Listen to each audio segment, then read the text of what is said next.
So అందరికీ నమస్కారం. ఈ వీడియోలో పేపర్ 1 సంబంధించినటువంటి టెట్లో 10వ తారీఖు రోజు జరిగినటువంటి ఎగ్జామ్లో మార్నింగ్ సెషన్లో ఎలాంటి క్వశ్చన్లు వచ్చాయనేది ఈ యొక్క వీడియోలో చూస్తాము. మేజర్గా so 6th, 7th, 8th class నుంచి ఎక్కువ బిట్లు అడిగారు. కొన్ని డైరెక్ట్ బిట్లు కూడా చాలా వరకు కూడా సో డైరెక్ట్ బిట్లు అడిగినట్లుగా మనకు సో రాసిన వాళ్ళు చెప్పినట్టు బేస్ చేసుకొని ఈ యొక్క విషయం తెలియజేస్తున్నాం. మరి కొత్తగా ఈ వీడియోస్ అందరూ కూడా please subscribe channel and share friends. Okay, so మన వీడియోలోకి వెళ్ళిపోదాము. ముఖ్యంగా మరి ఈ రోజు జరిగినటువంటి ఎగ్జామ్లో ముఖ్యంగా సోషల్ పార్ట్ నుంచి ఏ క్వశ్చన్ ఏంటంటే గ్రామ పంచాయతీ కార్యదర్శి యొక్క విధులు అడిగిండు. గ్రామ పంచాయతీ కార్యదర్శి అనే వ్యక్తి సో గ్రామంలోని సో ప్రతి గ్రామానికి గ్రామ పంచాయతీ అంటే ప్రతి గ్రామ పంచాయతీకి కార్యదర్శి ఉంటాడు. మరి కార్యదర్శి ఇక్కడ మినిట్స్ రాస్తాడు. ఆ యొక్క గ్రామానికి సంబంధించినటువంటి రికార్డులు రాయడం కానీ మినిట్స్ రాయడం కానీ సో గ్రామ కార్యదర్శి చేయడం జరుగుతుంది. మరి ఇక్కడ అదేవిధంగా మరొక క్వశ్చన్ ఏంటంటే జాతీయ భద్రతా చట్టము గురించి క్వశ్చన్ అడిగిండు. మరి జాతీయ భద్రతా చట్టం యొక్క లక్ష్యం ఏంటి అనే క్వశ్చన్ అడిగిండు. మరి భారతదేశంలో జాతీయ భద్రతా చట్టం అనేది జాతీయ భద్రతా చట్టం అనేది 2013వ సంవత్సరంలో ఈ యొక్క చట్టం రావడం జరిగింది. చట్టం ప్రధాన లక్ష్యం ఏంటి?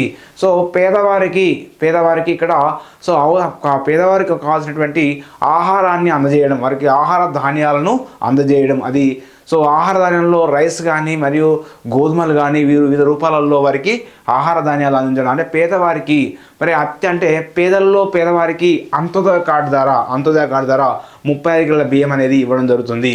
మరి తెలంగాణ రాష్ట్ర ప్రభుత్వం తెలంగాణ వచ్చిన తర్వాత మనకు ఒక వ్యక్తికి 6 కిలోల చొప్పున బియ్యం అనేది ఇవ్వడం జరుగుతుంది. కాబట్టి ఇక్కడ క్వశ్చన్ నెక్స్ట్ శ్రీకృష్ణదేవరాయల కాలంలో జరిగినటువంటి శ్రీకృష్ణదేవరాయల కాలంలో సందర్శించినటువంటి వారు విదేశీ యాత్రికులు శ్రీకృష్ణదేవరాయల కాలంలో ఇక్కడ ఎక్కడి నుంచి క్వశ్చన్ అడిగిందంటే విజయనగర దేవర కాలం నుంచి క్వశ్చన్ అడిగిండు. సో విజయనగర రాజుల్లోని తులువ వంశంలో ఉన్నటువంటి ప్రధాన వ్యక్తి శ్రీకృష్ణదేవరాయలు 1509 నుంచి 1529 నుంచి ఈయన శ్రీకృష్ణదేవరాయలు సో 1509 నుంచి 1529 మధ్య కాలంలో పరిపాలన చేస్తాడు.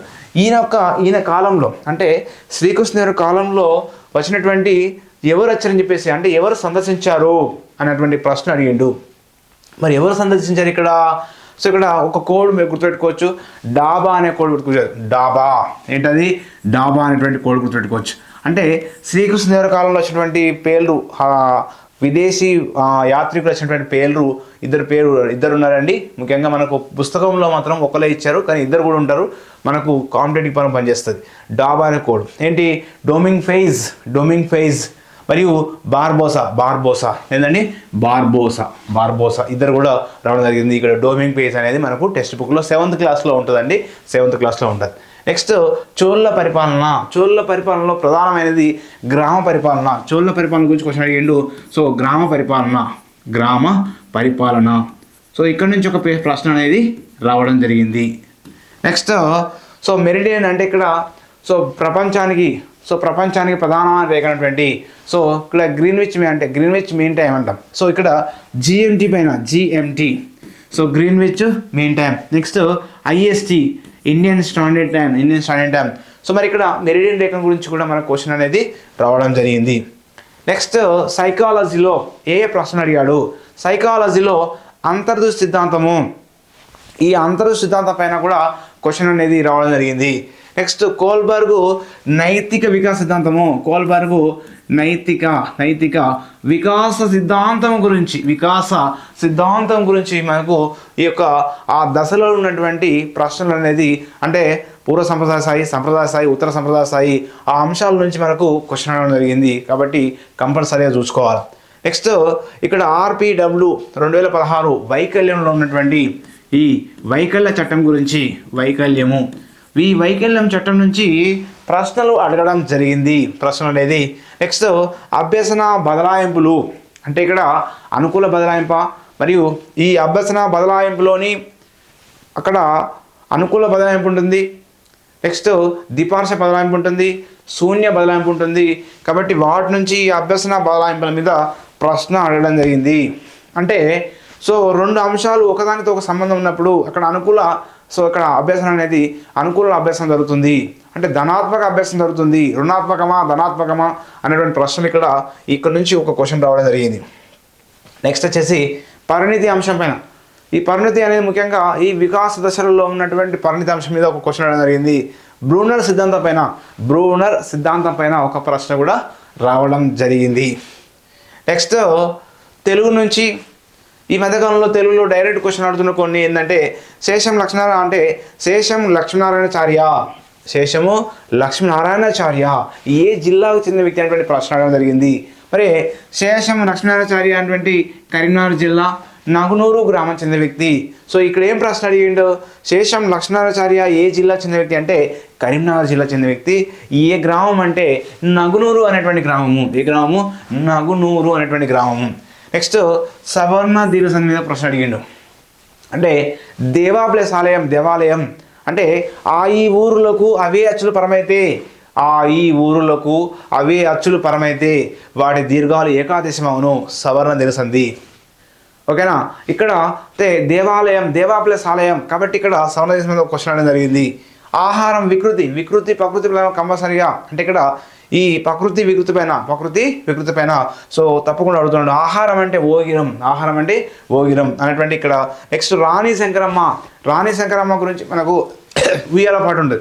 రాణి శంకరమ్మ ఉయ్యాలో అనేటువంటి పాట మనకు ఉంటుంది. ఇది ఒక గేయ ప్రక్రియ సంబంధించింది పాట, అంటే గేయ ప్రక్రియ సంబంధించినటువంటి ఇక్కడ దీని మీద క్వశ్చన్ అడగడం జరిగింది ఆమె యొక్క పోరాటం గురించి. నెక్స్ట్ సో గబ్బిలం రచించిన వారు అంటే గుర్రం జాషువా. గబ్బిలం రచనను అంటే ఈ గబ్బిలం అనేటువంటి దాన్ని రచించవలసి అంటే గుర్రం జాషువా. సో పల్లెటూరి పిల్లగాడ పసులుగాసే అనేటువంటి ఈ పాట అనేది సో ఏ ప్రక్రియ చెందినది అంటే గేయ ప్రక్రియకు చెందినది అనేటువంటి అంశాలు. కాబట్టి సో ఇట్లాంటి ప్రశ్నలు అడుగుతూ ఉన్నాడు ఎగ్జామ్లో. ఇట్లాంటి ప్రశ్నలు ఎక్కువగా మీకు సో కొన్ని రిపీటెడ్ అవుతూ ఉన్నాయి, చాలా వరకు రిపీట్ అవుతున్నాయి. నెక్స్ట్ సైన్స్ నుంచి ఏ క్వశ్చన్లు అడిగింది. సైన్స్ నుంచి ఈ మోచేతులు అనేది సో ఏ కీలు అంటాడు అంటే మడతబంధు కీలు. అంటే మోచేతి అనేది మడతబంధు కీలు. ఏ కీలు? అది మడతబంధు కీలు.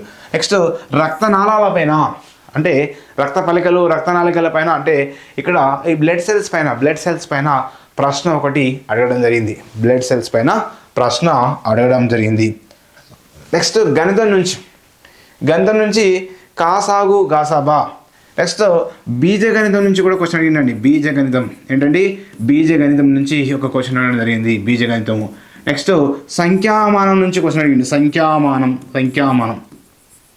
సంఖ్యామానం నుంచి కూడా ప్రశ్నలు రావడం జరిగింది. కాబట్టి కాసాగు గాసాబా నెక్స్ట్ బీజగణితము సంఖ్యామానం నుంచి మనకు క్వశ్చన్లు అనేది రావడం జరిగింది. ఇది ఈరోజు అనేటువంటి ఎగ్జామ్లో మనకు ప్రధానటువంటి ప్రశ్నలు. ఓకేనా, ప్రధానటువంటి ప్రశ్నలు. నెక్స్ట్ ఈ సైన్స్ నుంచి అయితే మోచేతులు ఏ రకమైన కీలు అంటే మడతబంధు కీలు.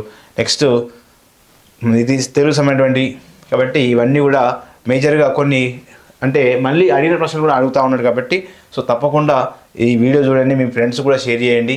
ఓకేనా. అదేవిధంగా please subscribe channel and share friends, మీ యొక్క మిత్రులు కూడా షేర్ చేయండి. So thank you to all.